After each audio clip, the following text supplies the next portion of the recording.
কবরে যারা গেছে তারা কি আর ফিরে আসছে? আপনারা কি কল দিছে? তাইলে আজকে যাদের এই অবস্থা, আগামীকাল আমার সেই অবস্থা হতে পারে কি পারে না? ও বন্ধু, ঈশার নামাজ না পড়া ঘুমাইছো, ফজরের টাইম ওইটা আসা পড়বা। এমনও হতে পারে ফজর আসার আগে তোমার দরবারে আজরাইল আইসা হাজির হয়ে যেতে পারি। আজকের কাজ আগামী দিনের জন্য রেখে দিবেন না। এই জন্য প্রত্যেকটা দিনকে জীবনের শেষ দিন মনে করবেন। আমার আল্লাহ রাব্বুল আলামিনকে, ও বান্দা, তোমরা তো জানো না কোন জায়গায় তোমার মরণ হবে। আমার নবী, আপনার নবী বলেন, কেউ যদি 20 বার মরণের কথা খেয়াল করে, ওই দিন যদি লোকটা মারা যায়, আমার আল্লাহ তার মরণটাকে শহীদের খাতায় লিখে দেয়। আল্লাহু আকবার। এই জন্য আমার যুবক ভাইয়েরা, আমার মুরব্বী বাবাজিরা, অনুরোধ করে বলে দিয়া যায়, আপনার বাবা চলে গেছে, ঘরটা ভালো নাকি খারাপ বোঝা যায় কেমনে? বৃষ্টি আসলে বোঝা যায় টিনটা ছিদ্র নাকি ভালো। বৃষ্টি পড়লে টিনের ছিদ্র দিয়ে ঘরে পানি ঢুকে, এর আগ পর্যন্ত বাড়িওয়ালার ঘুম ভাঙ্গে না। টিন ছিদ্র হয়ে যখন পানি পড়ে ছিদ্রটা বন্ধ করে দেয়, অথচ কবরের ভিতরে কত পিপিলিকার ছিদ্র দিয়া কবরের ভিতরে পানি হাঁটু পর্যন্ত ভাসতেছে। কেউ যাইয়া পানিটা দূরে সরাইবার সময় নাই। কথা কোন ঠিক কিনা? খবরদার মুসলমান, যুবক, আপনাদেরকে বলছি, amazing figure and fighter, follow me. যার তরুণ যোদ্ধা, যৌবন, যার যুদ্ধে যাওয়ার সময় তার।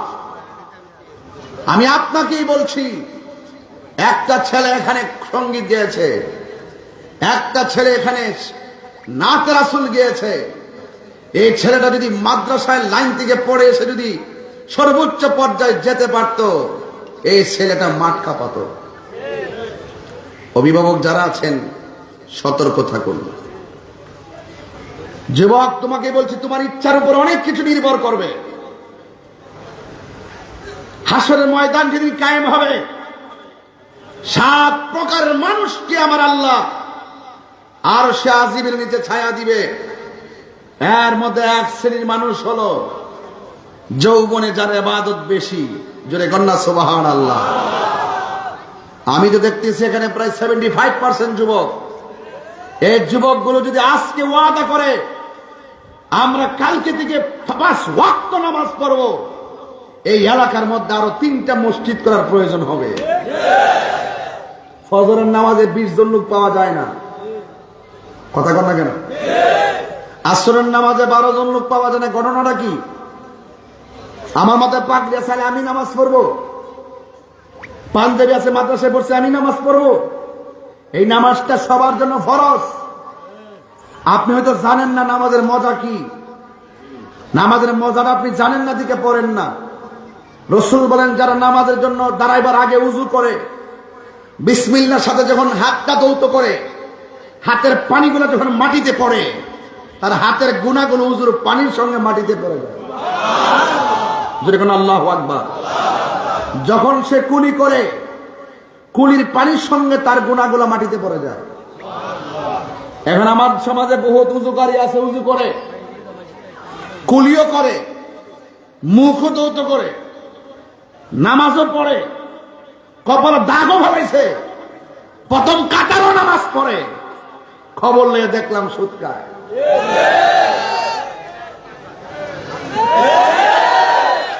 আমার পোলাপান্ডি কই? এই পোলাপান কই? এই ছেলেরা, তোমরা কোথায় আছো? দরকার হয় আমরা শুটকির ভর্তা দিয়ে ভাত খাবো, কিন্তু হারাম টাকা দিয়ে পোলাও কুরমা চাই না। সুযোগগুলো বলো, ঠিক কিনা বলো?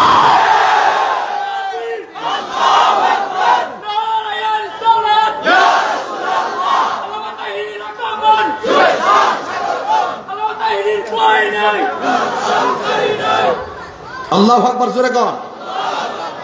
আমার পোলাপানদের দিকে আমি স্বপ্ন দেখি, এই ছেলেরা, আজকে থেকে ওয়াদা করো, আমরা নামাজ পড়ার ক্ষেত্রে প্রতিযোগিতা করব। কার আগে কে যেতে পারি, রাজি আছি না নাই? কি আপনাদের কি কষ্ট হইতেছে নাকি? তা বাবা সুদের বাস করার পর অনেকে চেহারা কালো হয়ে গেছে। ঘটনা কিনে গেল। একজন আমার এই পর্যন্ত মনে ফোন ফোন দিছে, ফোন থেকে হুজুর আপাতত আপনি সুদের বাসটা কইলেন না, আগে হয় তারা হলে বাটপার নাম্বার 1। তাহির হুজুর আগে যেমন আছেন এখন এমন হই, 17 বছর আগের থেকে সুদের বাস শুরু করছি, এখনো কর্মই। কোনো বেড়ার আমরা ডরাই না, আমরা মোল্লারে ডরাই না। মোল্লার ফতোয়া তাহিরি চলে না, আল্লাহর নির্দেশনায় তাহিরি চলে। সুদ খাওয়া কি হালাল না হারাম? এটা কি মোল্লার ফতোয়া না আল্লাহর ফতোয়া? যেই মোল্লা আমার কইছে যে আপাতত আপনি সুদের বাসটা করেন না, বোঝা গেল হে তলে তলে চেয়ারের কাছে ইমান বিক্রি করে ফেলেছে, বোঝা গেল টাকার কাছে ইমান বিক্রি করে ফেলাইছে। এইগুলো এই জন্য আমি বলেছিলাম ডাল মে কুছ কালা হে।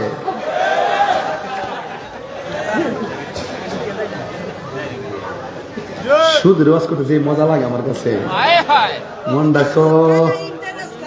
হ্যাঁ, আর এই হিডা ইন্টারেস্ট হিডা, তুই আবার করতে আইসো ইংলিশ বলার করে ইংলিশ আমার সুদ খানা ইন্টারেস্ট কা আবার ইংলিশ নে আমেরিকার থেকে আইসে। বাজান বাবা, আমরা যে রুকু করি নামাজে দাঁড়ায়া, জামাতে যখন নামাজ পড়ি আমরা কি রুকু একটা কম করিনি? সেজদা একটা কম দেই, সূরা কি একটা কম পড়ি? এত কষ্ট করে নামাজটা পড়া হারাম খাইতাম কিনলে গে, কথা কন্যা কিনলে গে। দেখবেন যদি সুটকির বট্টা ভাতা সাথা দিয়ে ভাত খাই, শরীরটা এত সুন্দর। আর যদি সুদ খা দেখবেন এটি লোক তারা না, আমরা এমনি দলি লোক তারা না। কিরে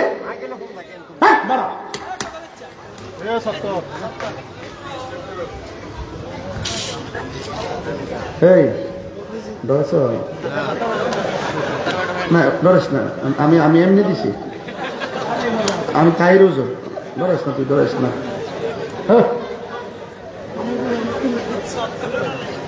ফালদা উঠছে কলজারা করে কলজে, হ্যাঁ আবার ফিলিস্তিন যাইব, হ্যাঁ যুদ্ধ করবো, হ্যাঁ ঢাক থেকে ফিরাই করবো।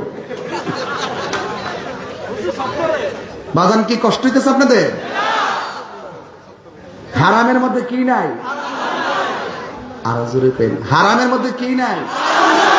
অ্যাকশন, অ্যাকশন সুদখোরের বিরুদ্ধে, ঘুষখোরের বিরুদ্ধে, দুর্নীতির বিরুদ্ধে অ্যাকশন, অ্যাকশন। তুমি কে আমি কে? নীরব না বিপ্লব? পারিনি রে।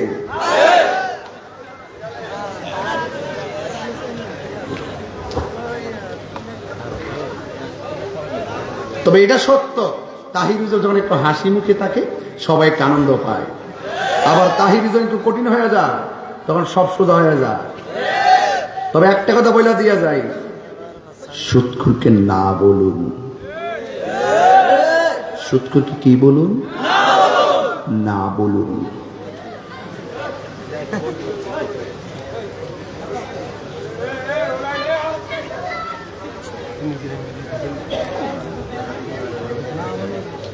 এগুলো কি মানুষ নাকি? হ্যাঁ, রাস্তা বড় করলেছে, সর্বনাশ। সবাই আওয়াজ করে 3 বার করে আল্লাহু আকবার, ইয়া রাসূলুল্লাহ, আল্লাহু আকবার, ইয়া রাসূলুল্লাহ, আল্লাহু আকবার, ইয়া রাসূলুল্লাহ। আমরা নামাজ চাই কি চাই না? রোজার দরকার আছে কিনা? মা বাবার খেদমত দরকার আছে কিনা? সুদ ঘুষ খাওয়ার দরকার আছে? পাউডার ধরে কয়ে দিয়ে যায় আজকে, এই 3 ভাই একসাথে আছেন, সুদ দিয়া সুদে টেহা লাগায় বিদেশ যাইবেন না। 3 ভাই মিল্লা অটো চালাইবেন, কি চালাইবেন? দিনে যদি 1000 রুজি হয়, 3 ভাইয়ের কত মাসে? 3000। এত নতুন নতুন হিসাব, উনি খুব ভালো হিসাব জানে। নতুন কয় হাজার? প্রতিদিন 1000 3 ভাই কয় হাজার? 90,000 তো হয়ে জায়গা 4 মাসে কত হইব মোটামুটি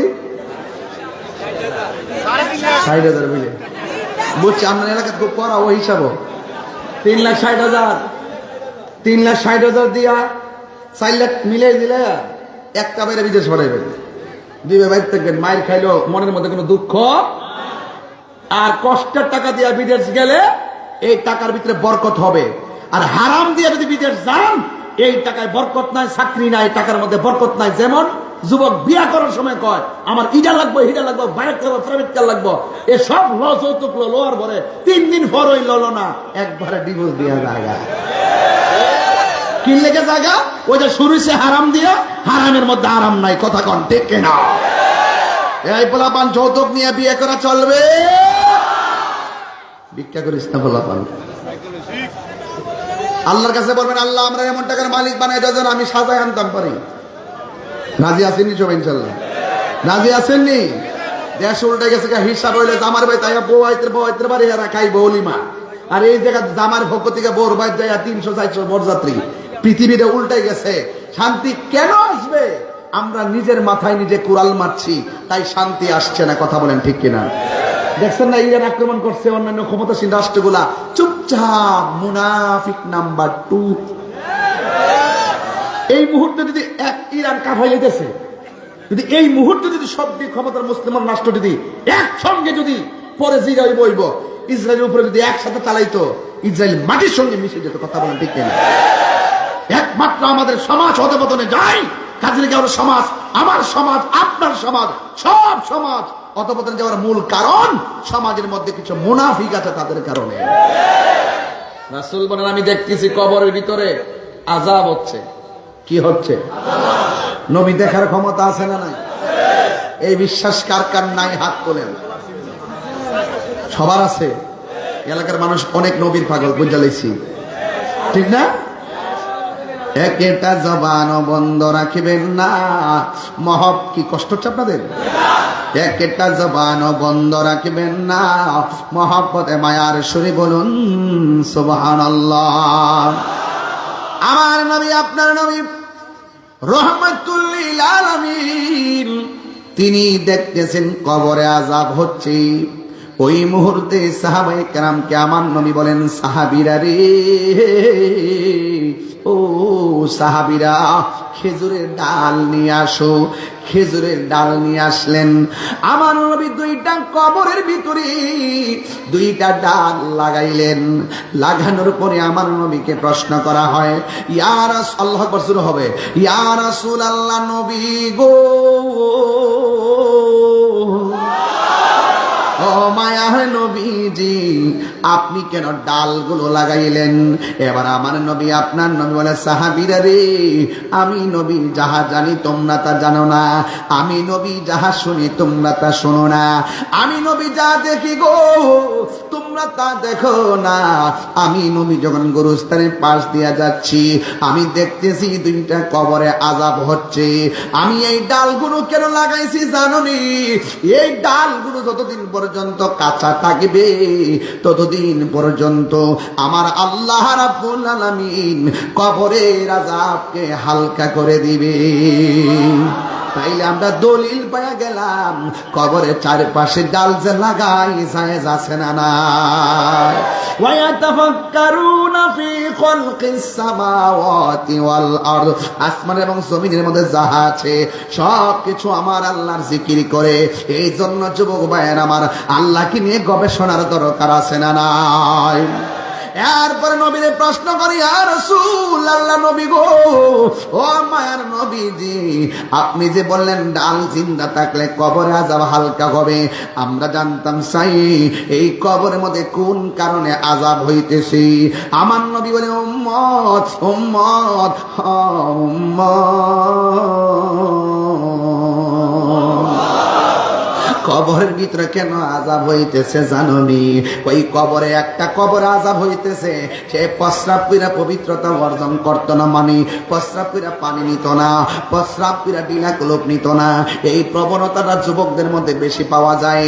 এই যুবকরা মনে মনে ভাবে নামাজ যেহেতু পড়ি না, আমরা পাই প্রস্রাব কইরা পবিত্রতা অর্জনে কি দরকার, পানি নেওয়ার কি দরকার? হাসতে হাসতে বান্দা অপবিত্র থাকে। অথচ যে ছেলেটা প্রস্রাব করে পবিত্রতা অর্জন করলো না, বিনা কুলুপ নিল না, পানি নিল না, এই ছেলেটা যখন রাস্তা দিয়ে হাঁটে জমিন তারে অভিশাপ দেয়, রাস্তা দিয়ে হাঁটে জমিন তারে অভিশাপ দেয়। ও যুবক, অপবিত্র অবস্থায় জমিনে হাত বানা। আত্মহুরু শাত্রুল ঈমান, পবিত্রতা হলো ঈমানের অর্ধেক। যদি আমার মরণ এই মুহূর্তে হইয়া যায়, আমার মরণটা যেন পবিত্র অবস্থায় হয়। আমার যদি মরণ হয়, আমার মরণটা যেন উযু অবস্থায় মরণ হয়। এই জন্য সবসময় উযু করে থাকবেন, পবিত্র অবস্থায় থাকবেন। সাহাবীরা ডাক দিয়া বলে, ইয়া রাসূলুল্লাহ, নবী গো, ও মায়ার নবীজি, দ্বিতীয় কবরে কেন আযাব হইতেছে? আমার নবী, আপনার নবী বলেন, দ্বিতীয় কবরে কেন আযাব হয় জানোনি? দ্বিতীয় কবরের মানুষটা চুগলখড়ি করত, দ্বিতীয় কবরের মানুষটা মুনাফিকি করত। এই কাজেরই গায়ে মুনাফিক আছে না নাই?